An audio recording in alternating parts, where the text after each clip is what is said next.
2010 budget discussion. As a finance committee, we've had a number of meetings. We've been trying to meet on a twice-monthly basis, bi-monthly basis, to go through the budget discussion.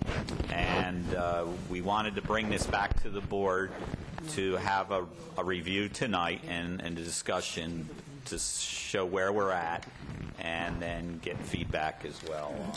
So I'm going to turn this over to Bob, and he's going to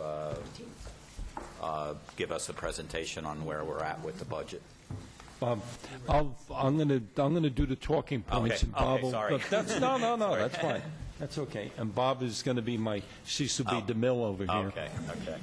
I'm sorry. For the younger people, there's a famous. Just talk up here. It's a lot easier, I think, talking to you this way.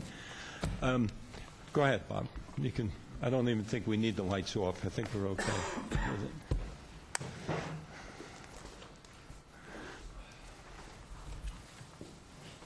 Just as a lead-in, as it's warming up, you know, Jim is right. We've been meeting for about 3 months now, about 2.5, 3 months, in terms of trying to wrap our hands around the budget and what's happened with the budget this year. And as you see, once we start putting this together, there are some unique issues that we're having to face this year that I don't think you've had to face in past years.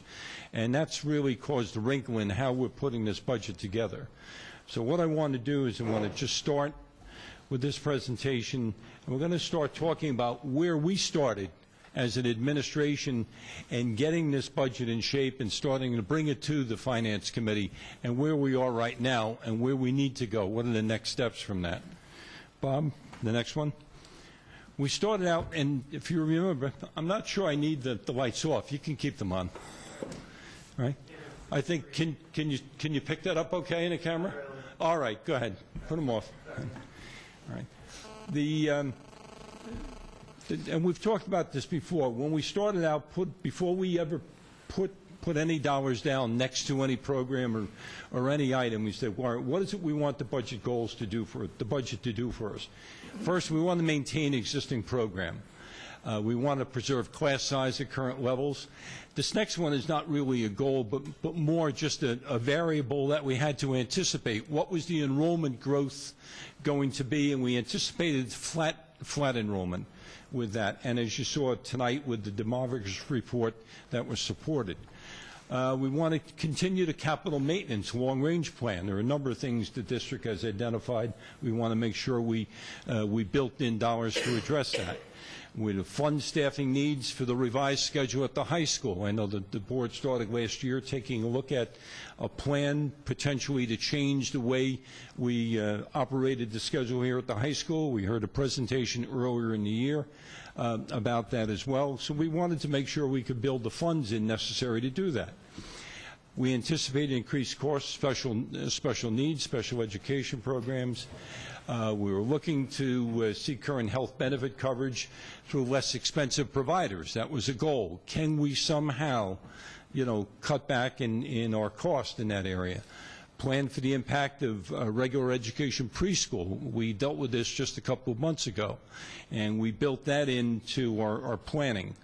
Reduce energy usage costs where we could, and aim, and Dan mentioned this before, aim for a no tax increase on the budget. That was our goal to start with. Next one, Bob. All right. Just in some update and what's happened as we started to put this together in terms of information from the state.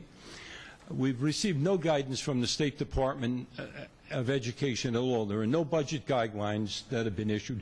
Generally, by now, we have a calendar of dates, things we have to meet, reports we're going to have to submit, due timelines, all of that information. None of that has existed. The state aid has not been announced. You know, we keep hearing some things, but we really haven't gotten, have not received from the state any listing of the state aid we can anticipate as we build this budget. So we're sort of building an expense budget in the dark, not knowing what our revenue budget's going to be.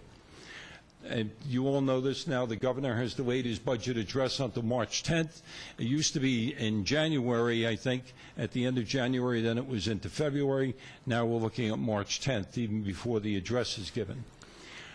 We have been made aware that there's going to be greater budget oversight at the county superintendent level, and they will have increased authority to redline items in our budget if they feel we're not spending appropriately. And that's every district in the state. We're not unique in that regard. And we do have some indication from the state that districts in, quote, over adequacy, and the state defines that in terms of your spending pattern. If you're over a certain spending pattern, you may be considered over adequacy, may be required to reduce expenditure in certain areas. We've already had one meeting with the county superintendent on this, and I'll mention later, we anticipate there's going to be another meeting with that. I don't know what the overall impact that will be, but we estimate there will be some impact on that. Bob? All right. So our early budget planning, what did we do? Well, we built the base budget on the following assumption: no changes in program. Now, when we get into, I said earlier, my budget goals were we want to address the capital needs. But as we started to take a look at things, and you'll see in a minute why, we felt we're not going to be able to put a capital budget together as part of this budget package. And we'll talk about maybe some alternatives to deal with that later. We felt there would be no increase in spending lines with certain exceptions. You've contracted salaries. You had to put the increase in there, so that's reflected in the planning. The employee benefits were originally estimated at 10% increase because that's what we were told was probably a normal increase for that particular package. Energy utility cost, at the time we started to put this together, fuel costs were through the roof. You know, we're paying over $4 for gas out there. Heating oil prices were high, so we estimated we were going to have higher costs. We've modified that somewhat since. Special education tuition, we've received information from the state, and they gave us new rates. There are approved rates that are out there, and they've increased, so we had to build that into the budget. Transportation cost, we originally estimated that we might have some increased cost because of going back for contracts with private carriers. I think we've been able to come up with some cost savings in this area, and we'll talk about in a minute. Maintenance cost as well, we thought there would be some increases in that area. Insurance renewals, we felt there would be increases. We built those in. Leases, we have some obligations we had to provide for that. And telecommunications, just telephone usage for one throughout the district, and a variety of things related to telecommunications. Outside of that, all our day-to-day operating expenses, we originally started out holding flat. There were no increases in the day-to-day operational lines, if you want.